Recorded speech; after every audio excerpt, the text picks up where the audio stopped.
couple of days ago, I had a conversation via chat with one of my Facebook followers, and her issue was so common that I thought I should address it for those of you who might find yourself in the same little trick bag that she's in.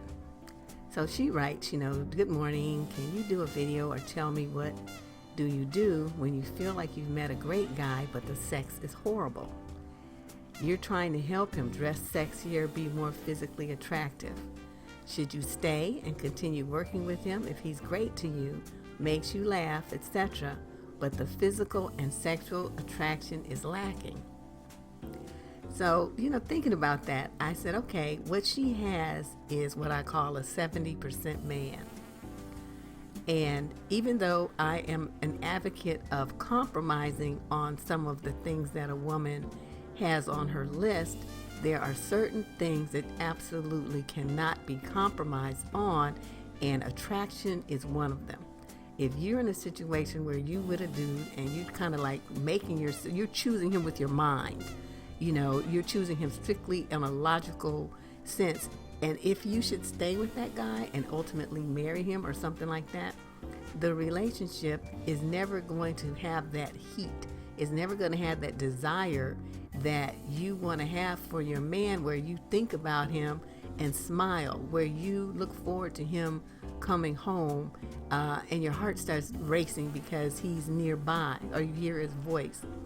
That's what would be missing from this relationship. And I mean, she's young, she doesn't have as much experience. As I recall, she said that this guy was in his late 30s and she's only 30.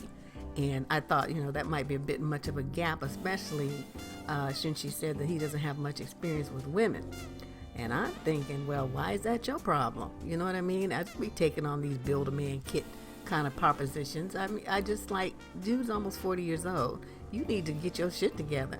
I mean, why should somebody be trying to tell him how to dress and to get his body right and all that? I mean, he should have taken care of that himself. And I am a strong advocate that, men need to focus on developing themselves. It's not a woman's job to build you up and fix you and fill in all the blanks for you. That's what you need to do. So when you go out into the dating world, you are ready for prime time. If you don't do that and you don't get women the way that you want to, that's your fault. And so for her, I really could not advocate that she continue down this path and that she, expend all this energy coddling and trying to teach this guy how to be the man that she wants. I mean, just get rid of him and get somebody else. He's what like I said, is what I call a 70% man. And let me explain what that is. Just like when you are in school and you get grades, if you get from 90 to 100, you get an A, right? Sometimes they have extra credit points. You can get, an A plus and get more than an A. If you're in the certain parts of the 80 percentile range, 80 to 89 or whatever, depending on the professor, you might get a B plus. Once you drop down into the 70% range, see, now you're in the C category. You're technically passing, but barely. And that's what this guy is. He's barely passing her standards, meeting her standards for a man, because though he treats her nicely and he makes her laugh, that is a strong basis for a friendship, not for a romantic partnership. And I think I need to make that very clear. You can't, ladies, get to the point where you are feeling like you're about to lose out on something, this sense of desperation or something, so that you end up choosing a man that you really should have left there. I mean, every guy, there's going to be a lot of great guys through your life, but that doesn't mean that they're great for you. And I think that's the judgment that a lot of women are really unclear about. Just like this young lady, I do have to give her credit, though. At least she's only 30 years old, but there are plenty of women much older than she is. She just made 30. Oh, okay, I found it here. She just made 30 and he's 37. And she was talking about, well, he hasn't had a lot of experience with women. I'm like, who gives a shit? There's books, there's websites, there's videos, there's all kind of tools that a man who wants to make himself a better man can utilize. Even if he doesn't have any money, he can take his ass to the library and check stuff out there for free. You know what I mean? And there's all kind of websites where men give other men advice on how to up their game and get involved with a higher quality woman. She's also saying that her intuition is telling her to give it a little bit more time. Then if it doesn't improve, then there's her answer, that they're not having sex because he wants to wait until marriage. I'm like, if dude is that raggedy as far as, not having experience with women and all this stuff, and he's almost 40 years old and he wants to wait till marriage, you need to test that shit out and see what he's working with and see how he is, because that could be a problem. You sign on to be his wife, and then you find out some bullshit, and then you turn around and end up getting a divorce, or you're miserable in a relationship where you're not being satisfied sexually. What's the point of that? So, ladies, the video I did about compromising and Mr. Good Enough, that refers to a man, like say you want somebody you dreaming of somebody who's in the 95 to 100 range, or 90, let's just say 90 to 100. That's your goal, that's your fantasy. And you meet a guy who's 82, 87. Okay, would you seriously kick him to the curb because of those few points? Are the things that he's lacking in that critical? This is a decision that only you can make. But I feel like if a guy's at least in the 80 percentile, that he's got something to work with. And once it's 90 or above, well then, you should consider yourself like magically lucky, because that is extremely rare. If you have a guy in the 70s, there's going to be things about him that you like she did. However, there's going to be some big holes. There's going to be some issues that you are seriously wondering if you're going to be able to get past. There are going to be things that you have to kind of squint and look at him about. There's going to be issues that you really feel like you have to not only compromise, but basically give up any idea that you had about this particular quality being in your man.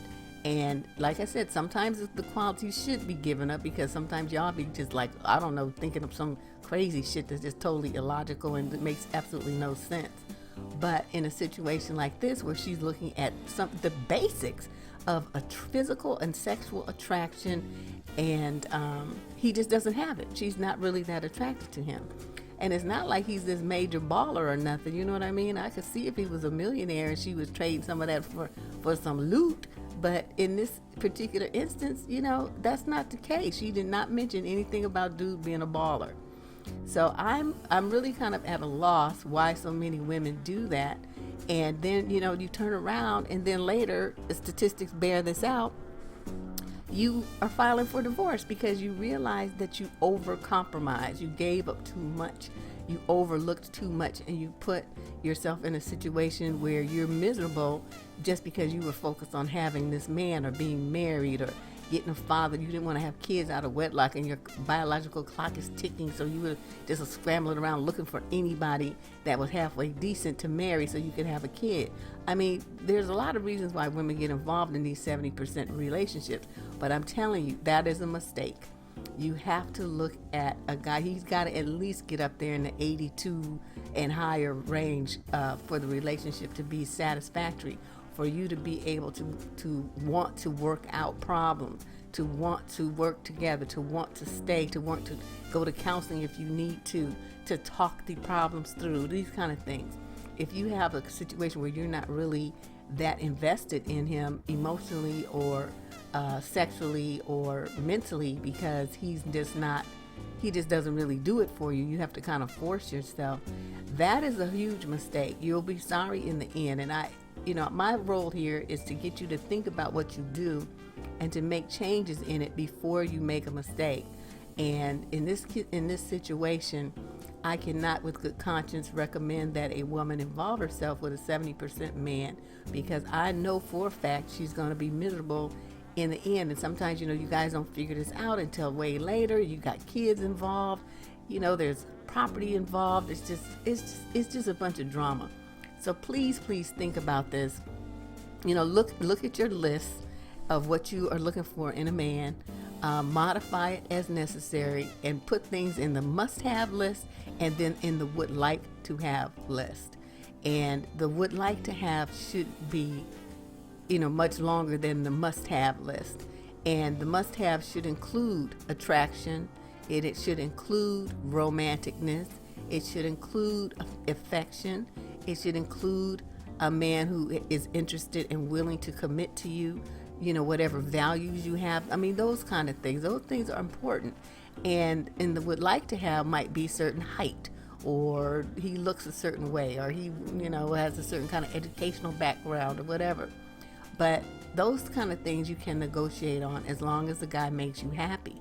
You absolutely cannot negotiate about the basics like attraction and sexual satisfaction.